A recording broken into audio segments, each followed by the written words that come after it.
When I was 11 years old, I was in a class with 15 boys and one other girl.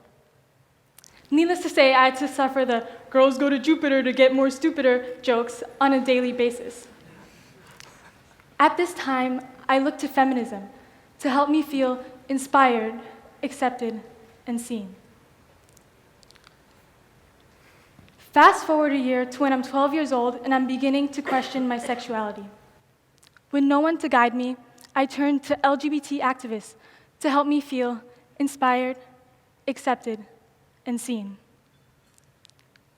But fast forward another few years, and something began to change. I started to see LGBT activists advocating for child drag queens to perform in over 21 clubs. I started to see self-proclaimed feminists hiss at men to stop mansplaining, because a man's opinion doesn't matter anyways. Now, when I look to feminism and LGBT activists, the groups that claim to represent and fight for me, I no longer feel inspired, accepted, or seen. I feel embarrassed. And I'm not the only one. An article published by the BBC stated that only 34% of women today identify as a feminist. And what's even more scary is that an article published by the LGBT organization GLAAD revealed that acceptance rates of LGBT people has declined from 63% to 45% within 2 years. Why is it that when our media is more saturated with pro-LGBT content and feminist rhetoric than it has ever been before, that acceptance rates for these communities are declining? Clearly, there is a problem with our current approach to activism. And an aspect of that problem that I will be addressing today is how activists appear to force their ideology upon others with no regard for truth. This can be seen through the example of the feminist movement. Feminism is defined as the advocacy for women's rights on the basis of the equality of the sexes, but with the right to vote and own property, among many other things. What is it that today's feminists, third-wave feminists, are fighting for? Well, you have all probably heard that a woman makes 89 cents to every $1 that a man earns, or that 1 in 5 women are raped while attending college. These statistics are the face of the feminist movement today, a face that entices so much anger, fear, and resentment in so many young girls. Yet, it is a face that is lying to us. The statistic that a woman earns 89 cents for every $1 that a man earns has been used by feminists as evidence for the mistreatment of women in the workforce. Yet, this difference in earnings can be explained entirely by the fact that women often choose lower-paying jobs than men, resulting in the average earnings of a woman being lower than a man. And while, yes, this does carry social implications, this statistic is often misused by feminists who claim that women are being paid less for equal work.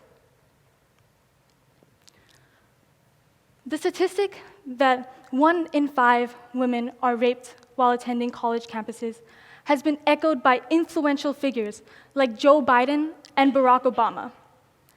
Yet, an article published in Forbes reveals that in reality, we don't actually know what the likelihood of rape on college campuses is. Because when creating this statistic, researchers included sex after consumption of alcohol as rape. This is a problem because this does not include how much the women were actually drinking or even consider consent. Clearly, this isn't an accurate representation of rape and should not have been included when creating these statistics. While I understand that feminism is driven by emotion, It is clear from the misuse of these statistics that at times this emotion has clouded feminist arguments and makes feminism as a whole seem to be irrational and has no regard for truth. Yeah, some of you may be sitting there thinking, not all feminists, and yes, not all of them, but enough of them. Enough of them to taint the word feminist for young girls like me. This trend can also be seen among the LGBT activists. LGBTQ+ is an acronym that represents all those who are non-heterosexual or transgender. It is no secret that this group of people has struggled to gain acceptance and continue to fight for marriage equality, as well as the legalization of homosexuality worldwide. But especially in the West, they are also often criticized for becoming victims of their own emotions and allowing their emotions to cloud their arguments. An example of this that stands out in my mind happened in May of last year, when gender dysphoria was removed from the list of the World Health Organization's list of mental health disorders. Gender dysphoria is the medical diagnosis given to those who feel the need to transition to a gender that they were not assigned at birth, but that more accurately reflects who they are on the inside. A spokesperson for the World Health Organization stated that one of the primary reasons that gender dysphoria was removed from the list of mental health disorders was not because it was no longer accurate, but to reduce the stigma around transgender people. It was not removed solely because it wasn't true, but because of the social pressure from LGBT activists who did not feel comfortable with having the negative connotations surrounding mental illness attached to their movements. Exaggerating or manipulating the truth only makes it seem like there's nothing left to fight for. But in a world with child brides and people being thrown into prison or even murdered for their sexual orientation, there is definitely still a reason to strive for change. But activists must ground their movement in truth and facts, or else their vision for equality will become distorted.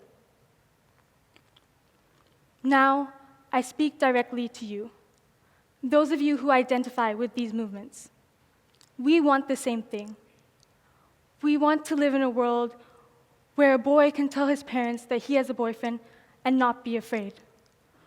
A world where a girl can grow up knowing she can be anything she wants to be, whether that be a teacher, a politician, or a mother. We want the same thing, but clearly, the way we're doing it now isn't working. We aren't going to achieve equality. So please, let's take a step back and fight the fight for equality that we can actually win. Thank you.